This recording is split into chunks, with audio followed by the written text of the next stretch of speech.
Hello and welcome to the Roselle Friends Talk Show. Our special guest today in the studio is a group called True Identity, not to be mistaken with some vegetarian straight edge group from North Pacific.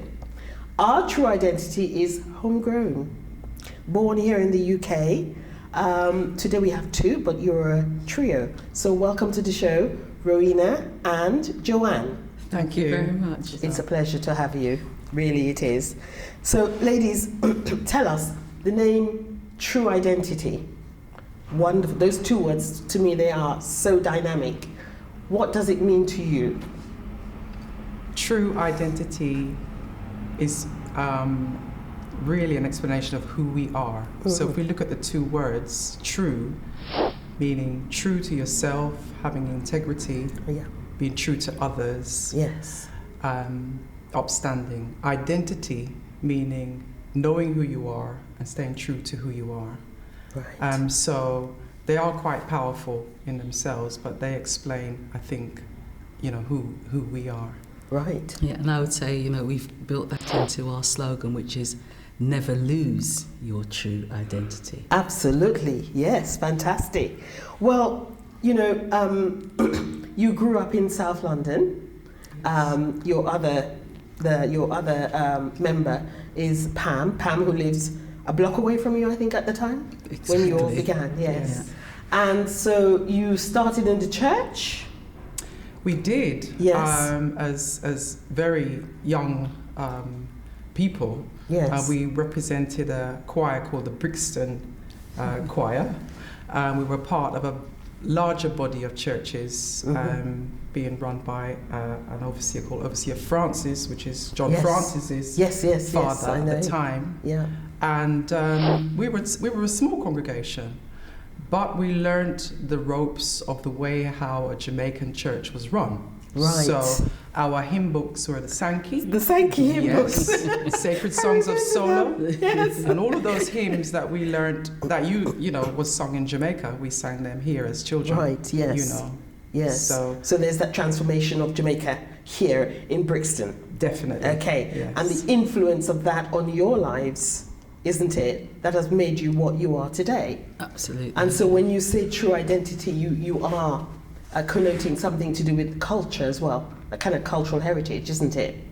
Indeed. Mm-hmm. Indeed. It's absolutely ingrained in us. Yes. From being the first generation that was brought up and born in British society. Right. It really did mean, it's meant for us just attaching ourselves and identifying ourselves with where our forefathers came from. Right. So it resonates right through, everything that we've done in our lives. And that influence would have come directly from your parents, who are from Clarendon, Jamaica. Yes. That's right. Yes. Yes. Okay. Your mum, who was very spiritual. Yes, Yeah. she was a Pentecostal member, Pentecostal church member, and took us along to church as children. Yes. So we learned the way of church from a Jamaican perspective. Yes. Yes. It was happy. With clapping. Jamaican Caribbean. Yeah. Really. It was. Yes. Yes. Yes. Praising. Yes. Praise and worship, as they call it now. Yes. In a very happy environment. Powerful, uplifting. So we had a great time in church. Yes. In fact, that's where we took this. That's your stage. That was our That stage. was your stage. Okay. In front of the congregations, not just in London, but we were taken outside of London as well. Our choir, because we were tiny, it was only 5 of us, I think, at the time. Right. So there were 5 voices at the time, but we had the influences of our older siblings, who a couple of them were Jamaican. Right. One from a sound system. Then we had an older sister who was a soulhead. Right. And then we had a mother who was gospel. Right. So we weren't really... Musical family. we weren't really reggae based. It wasn't entirely reggae. So we had these other influences from gospel, the Andre Crouch, the Staple Singers and all these things. Yes. And then we had the older sister was Al Green and Ann Peebles and all these other influences coming in the mix. So and then we had the Sankey solo, and all of that coming in as well. Wonderful combination, so we had isn't this it? Whole kind of, melting pot. Fusion, melting pot. Yes. So you're well endowed. That's what I would say. Yes. So it was really kind of getting in. We love the harmony too. Yes. So that's you pride yourself on that harmony, Indeed. isn't it? That comes over quite clearly, and very, dominates when you sing, which is absolutely beautiful. Yeah. And so, okay, so your mother was, and what about your father? What kind of influence was he on your lives? Well, from a very young age, he taught us, you've got to work hard. That was his mantra. Yes. Ever since Yes. since I was born, I could just hear him saying, "You work hard, you achieve. You work hard, you achieve. If you don't work hard, you are gonna not be anything." So his whole ethos for us was, you've got to make sure that you put your shoulder to the wheel. To the wheel, literally. Yeah. I mean, he did as a father. And so, absolutely. Working hard for him is that physically Definitely putting your shoulders to the wheel, isn't it? Physical. Yes. And so he did. So he was a builder, was he not? He was a builder. We had joined us, sisters, and he encouraged us to work and work and work, because he was all about work. Dad. Yes. That's just him. What he has instilled in us is that, and helped us to instill in our children, is that working, is achieving, is going on and building and growing. That's right. Like Yes. So I think in anything we do, it's dad's influences. Absolutely. Because really, for him, in those days when he arrived in England, wanting to do your own business would have been something that was unheard of. Indeed. While most people were struggling like mad. Trying to find a job and to look after families and families back home, because it was never about just the families here. Indeed. Dad built up a large firm now, which is still in existence, a building firm. He then thought, I can do this. Back then. Built and had his own limited company firm. Awesome. Yes. Employed his own people and ran his own jobs for big institutions, because he did work for the banks and the schools, built swimming pools, shopping centres. Wow. Yes. This is a man that arrived in England in the 50s. Right. The very, very early days. Very in the 50s, just after the war, and helped to build the country. Marvellous. And had the ambition to start his own firm as well. Right. I think I've got to keep working for people. Yes. But did it on his own. So he, like our parents, like we all are, part of the fabric of British society. Indeed. So we have to always endorse that and remember that. And and so here you are from Brixton. Yes. Okay. Brixton, massive. That's right. And your musical genre takes you, it embodies reggae, rhythm and blues, gospel, you said, lovers rock. Yeah. I like Afromantic. Afromantic. That has to be a new genre, surely. Okay. So Afromantic, what is that? More culturally based? And what is that to you? Well, for me, it is an expression of yourself and your emotions, but not just in a boy meets girl type of relationship. Okay. It's more expressing how you feel and how you want your partner or whoever you're talking about to feel. So it's more an expression of yourself that is released through the music, I think. Yes. And also the beat has got to be, more a rock steady rubber dub. Okay. And so if you have coined a new term, Afromantic, and we know that you took that to Jamaica. What you sang, was obviously something that they endorsed. Tell us about going to Jamaica. As a British foreign going to Jamaica. Tell us about that. Well, we were asked to do an event at the Jamaica High Commission in February, which was Bob Marley's birthday, February being the reggae month now internationally. And we were spotted there by another artist by the name of King Sounds. Yes. We were working with him anyway on something else, but he had not seen us perform in our own right. So we performed, he then said, wouldn't it be great, you know, if you had an opportunity to go to Jamaica? And we thought it was an ambition of us to go on the stage in Jamaica and perform. For a And very here it long was being time. offered to you. Indeed. Excellent. But, you know, we had our, you know, we weren't too absolutely sure, but it was an ambition. But it transpired 2 months later, we were on the stage in Jamaica. Okay. At Western Consciousness in Montego Bay. And if they don't like you, what happens? You know Well, about it. you know about it. You do know about it. Indeed. We've heard from other musicians, not artists, I beg your pardon. Okay. Musicians, not artists, that I performed, and they said they are the toughest audience, toughest audience in the world. Right, okay. In the world. So, you know, because they just show their expression, they like you or they don't like you. You know? Okay, so there was no bottles. Okay, so that means you did extremely well. We enjoyed ourselves there. That's We had a marvellous. great time with the band because we played live. Yes. We sang our own song, you know, and they got it.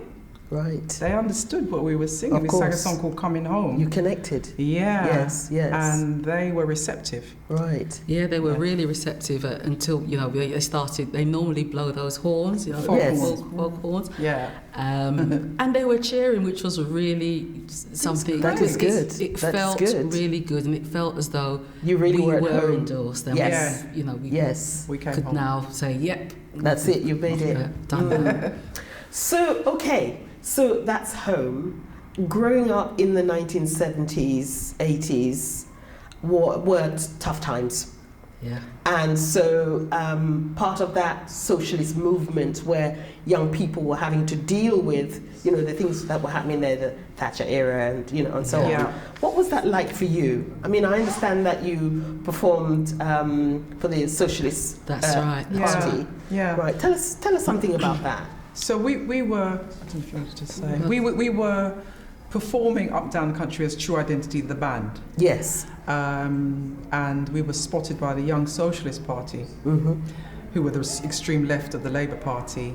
At that time, we as young black youths in Brixton and around London actually were having a really tough time just after leaving school, getting a career, getting our foot on, you know, the job ladder was difficult, and there were these schemes, these job schemes like YTS and you know, these job programs to try and help us to get us into work.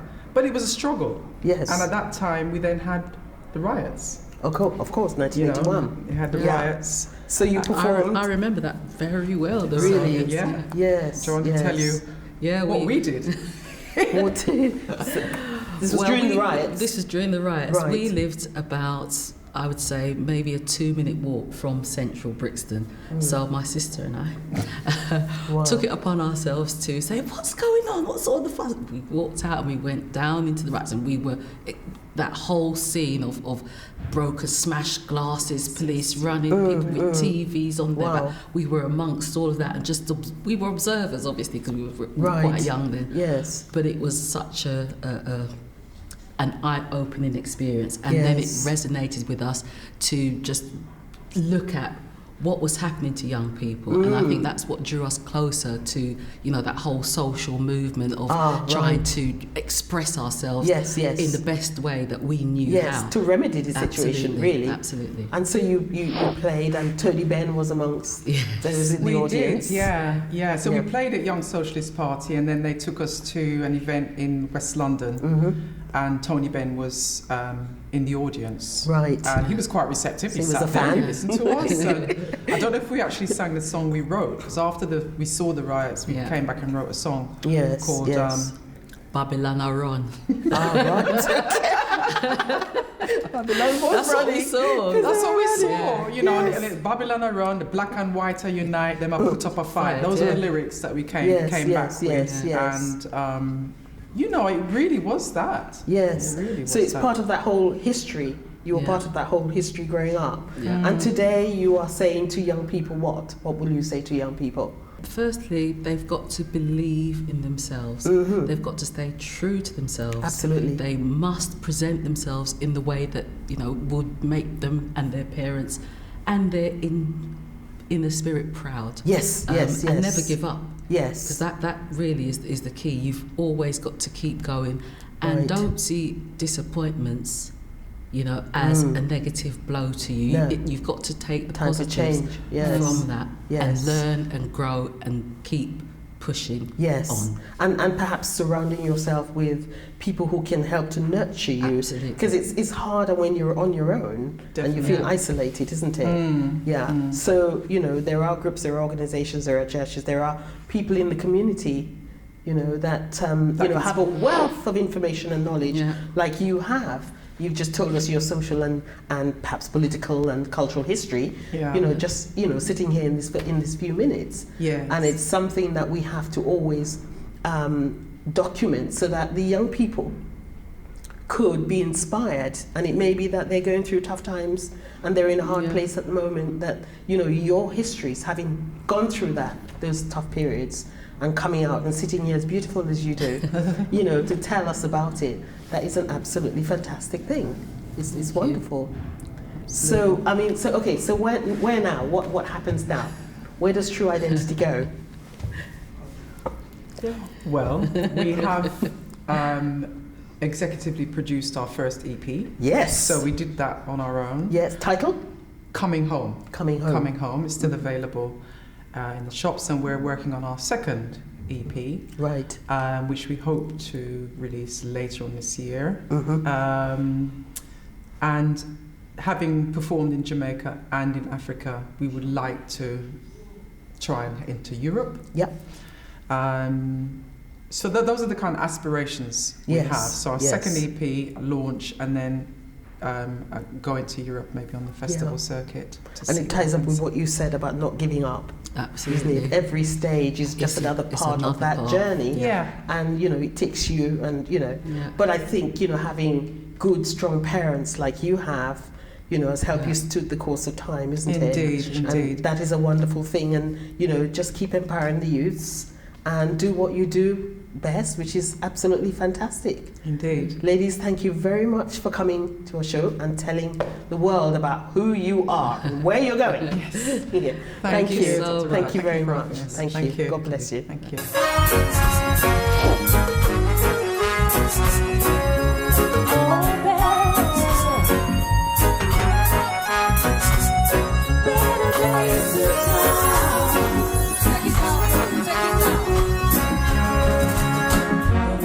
I couldn't help myself, and on your knees you used to beg for help. Your friends and your family couldn't see you, and all your strength and your self-control, the ones you love, the ones you try to hold, started to leave you one by one, for better.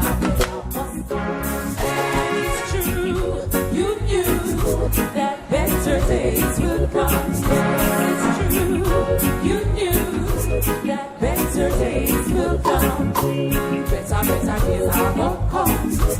Better days are be fun. Better days are be coming. To the last journey.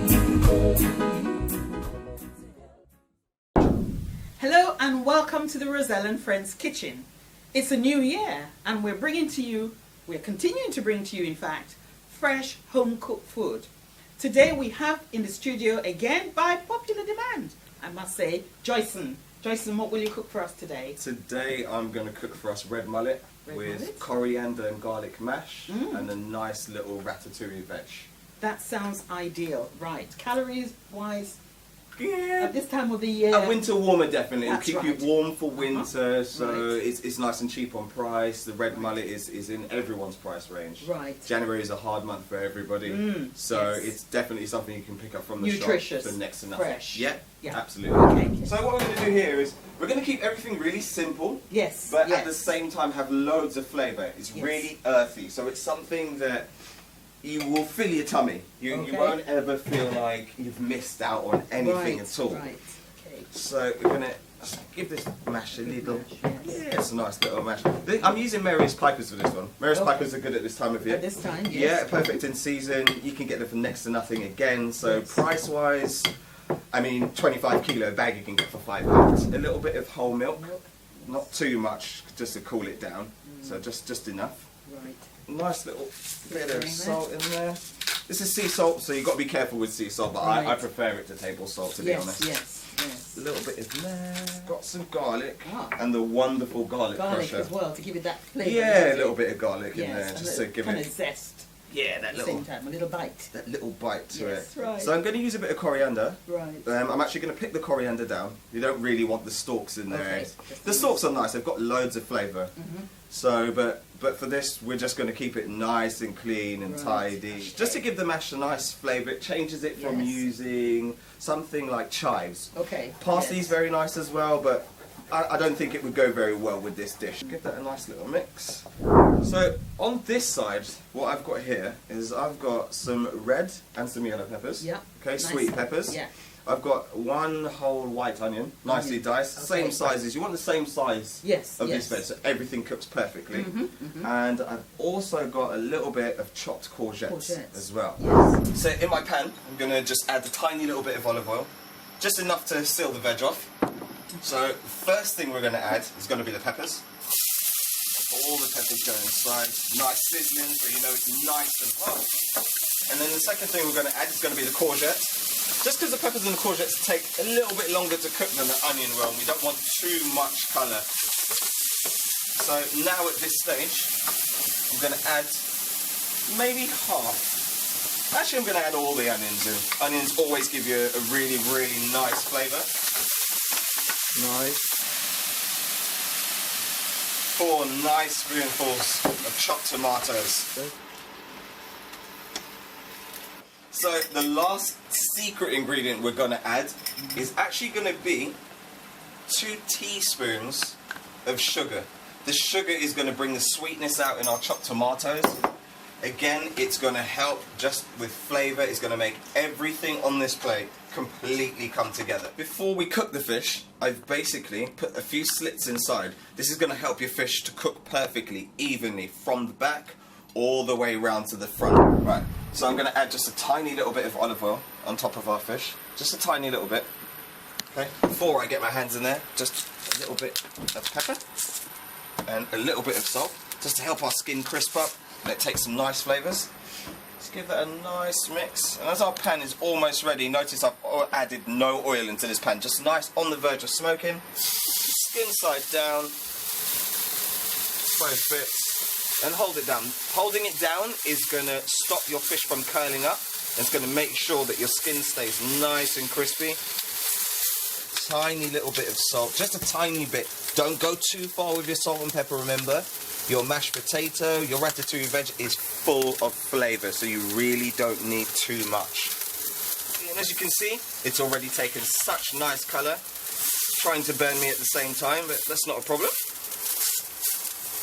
So now, if you look, you see, very closely, if you have a look, you see the cuts have taken the heat, and it's all gone all the way through. So just before it keeps catching, I'm just going to add a tiny bit more olive oil, just so the bottom doesn't burn or stick.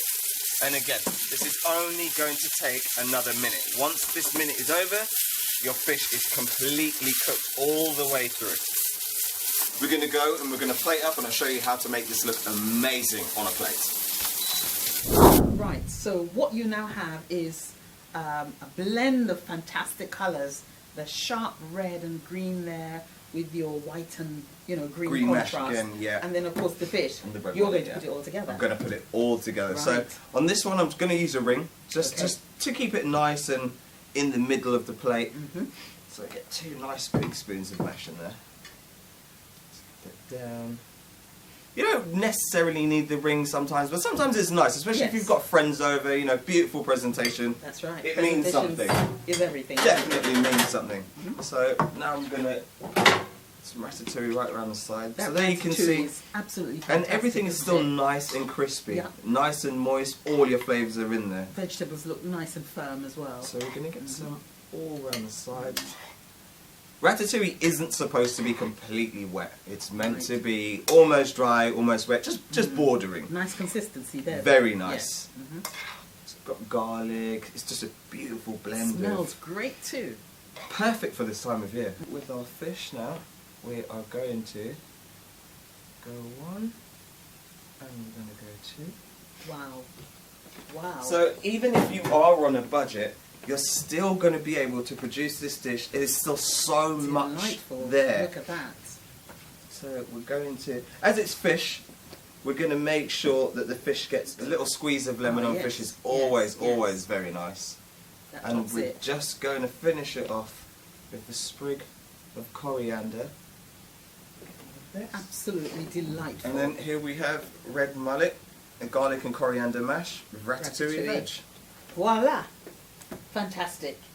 Would you like Thank to you. try some? Well, yes. Would you like the to- would you like proof to- is always in the Would pudding, you in like the to eating. give it a go? Yes, okay. So, tiny bit of the ratatouille, and I'll just... Shall I tell you It's what? almost... Get a bit of a knife in there if you want. Okay, yes, please. Don't be shy. Yeah. It's absolutely It's perfect. just too good to spare. Always looks beautiful on Yes, plate. it It's like does. a rainbow of colours. Yes, it is a rainbow of colours. And when you taste the infusion of everything, amazing. You can produce this dish for about £6 at most. That is delightful. The taste is delicious. Beautiful blend of the ratatouille there. Yeah? Yes. Very nice. The sugar Very- as well brings yes, the tomato yes, out yes. a bit It's more. not So tart, it's just perfect. The fish tastes really nice, and the potato, you can get that the flavour. coriander and the garlic, Garlic, everything yes, comes yes, through. yeah. Amazing. Delightful. That is absolutely fantastic. So fresh, cheap, nutritious. What else do we want? Nothing else. Nothing That's but it. this wonderful dish here. Thank you very much, Joyce, for Thanks for coming inviting again. me. By Thank you. popular demand, ladies and gentlemen, Joyce! Thank you very much. Okay.